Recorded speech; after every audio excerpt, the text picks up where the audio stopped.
How can it be that a legend known as the Observation Haki Killer, known as one of the fearsome Emperors of the Sea, a man that would duel daily with the strongest swordsman in the world, Dracula Mihawk, how is it that red hair Shanks, arguably, and by arguably I mean definitely, the top in the verse, could lose to a Sea King?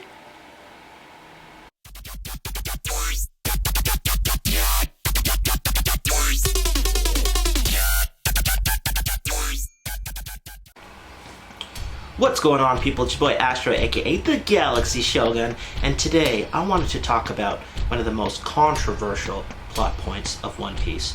And funny enough, this is something that happened right at the beginning, at least if we're talking about the One Piece manga. In the One Piece anime, I believe it happens around episode 7 or 8. At this point, I'm sure you know what I'm talking about. Shanks losing his arm.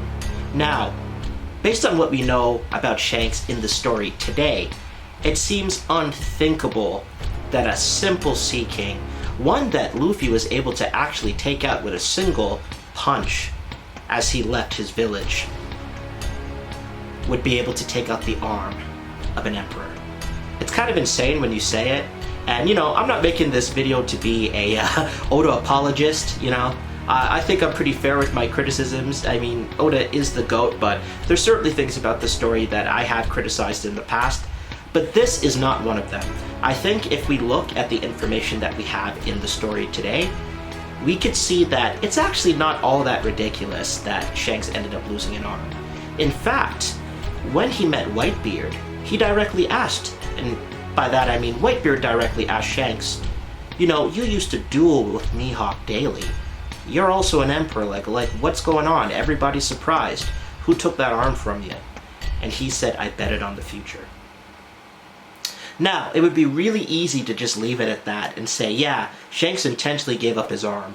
But, you know, even though I'm being a bit of an apologist for Oda this video, I do want to make sure that the rationale makes sense. And, you know, don't get me wrong, this is absolutely headcanon.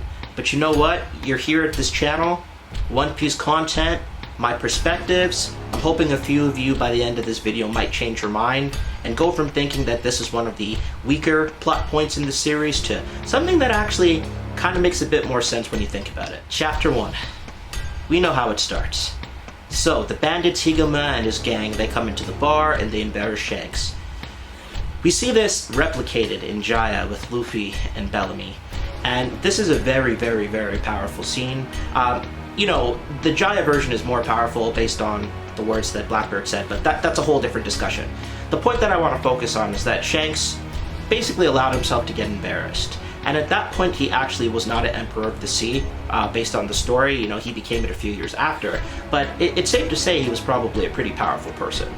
And, you know, the moral of the story there, I guess the great lesson between that and even the situation with Bellamy was that, you know, certain people will laugh at you, but they're not worth your time. You know, when people are so disgusting and so beneath you, it's not worth getting your hands dirty with them. When Shanks went into action is when Luffy tried to get revenge and they tried to threaten and hurt Luffy. Obviously, if you know anything about the GOAT, Red Hair Shanks, you know, he's not going for that at all. Rue, Beckman, the boys, they all went, confronted the pirates, and we got one of the most savage scenes ever in the One Piece anime. Like, right at the beginning. Pow. Lucky Rue. Out of nowhere, which actually have stemmed a lot of theories that Lucky Roo has some sort of teleportation powers. But you know what? You know, like, he's a pretty big guy. It's kind of strange that no one would have seen him coming, but you know, he can just be like that. Obviously, Kizaru has the Light Fruit, so that's not going to be the option either. But you know, we could find out later down the line that Roo has something like that going on. Though it's important to note, actually, at this point of the story, just for a bit more context here. I know it's a bit of a tangent.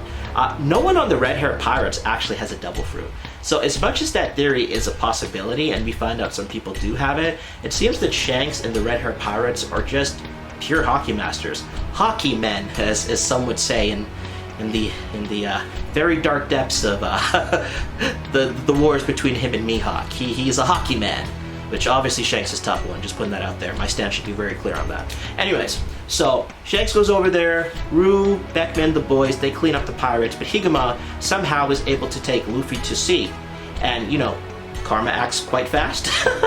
And a Sea King comes out, and just immediately eats Higuma. So, you know, another death. This episode was quite gory if I think back on it, actually.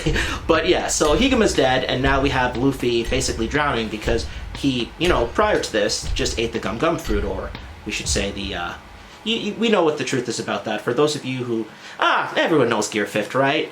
So the Hito Hito no Mi Maro Nika is what he actually ate, aka the gum gum fruit, which obviously any devil fruit is going to take away your ability to swim.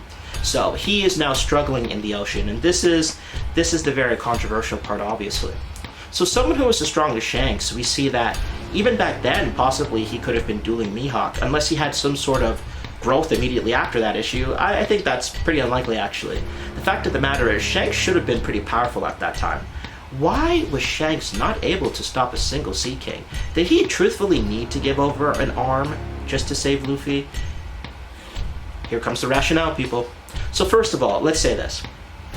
Shanks losing an arm is not actually something that Oda wanted to do. According to all the interviews that I've seen and a lot that I've heard in the fandom over the past decades, supposedly that decision was an editor's for Shanks to lose his arm. They wanted to add a little more spice, a little more of a hook. No pun intended, he doesn't have a hook. But, you know, they wanted to add a little bit more spice to the first chapter, and the editors, you know, they decided that Shanks losing an arm would be a good twist for the story. Now, in retrospect, you know, knowing that Shanks is as powerful as he is, one of the best Haki users, arguably top one, and by arguably I mean definitely top one in the verse, it's hard to believe that even at that point he would lose to a Sea King, given that, again, a 17-year-old Luffy was able to simply just go. So, why then? And the answer is actually simple. Aside from, you know, the meta stuff and the editors and the decision, which obviously it was not something that Oda, you know, originally wanted to do, supposedly, but the actual reason for it, and I know I've said that 3 times so far, so if you haven't already hit that subscribe button, I'm trying to build up that suspense here, you know? What if he just couldn't? And you might be thinking, whoa, didn't you just call Shanks top 1? Like, you think Shanks, the arguably the top person in the verse, simply can't beat a Sea King? And it's a little bit more deep than that. So, a lot of people like to assume that Shanks was just aware of the situation the entire time. Higuma, due to Shanks not paying attention or being lighthearted, you know, was able to actually sneak with Luffy. So Higuma, the whole sequence of Higuma getting eaten, that all transpired without Shanks really knowing. So if Shanks was right at the port or right at the dock, whatever you'd like to call it, and watching this go down, I think he certainly wouldn't have lost an arm. But what if Shanks was 50 meters away? What if Shanks was 100 meters away? What if Shanks was a kilometer away?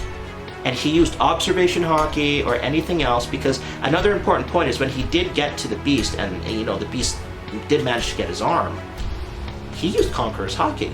So it's pretty safe to assume he would, if he has control of Conqueror's Haki, assuming he did have control of that at the time, he would definitely have observation and Armin too. Now the Armin point is kind of the stranger part of the story. If he had great control of Armin Haki, then he hopefully would have been able to prevent the Sea King from biting his arm off. But to be fair, if I remember correctly, it was actually a Lord of the Coast, so you know, it's not necessarily a small Sea King. Like, this thing could definitely have some power, and maybe Shanks did try to Haki up, but it just wasn't enough. I mean, a giant creature chomping at your arm. But the moral of the story is, I want to turn this into a feat, and I know this is absolute headcanon, and I'm a Shanks fanboy, so at this point you're probably thinking, Astro, come on, stop being a Shanks Oda apologist.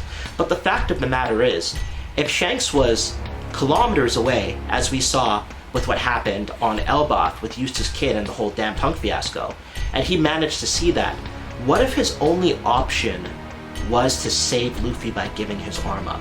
What if the Sea King was this close to taking the bite out of our favorite rubber boy, and Shanks saw that for a kilometer away?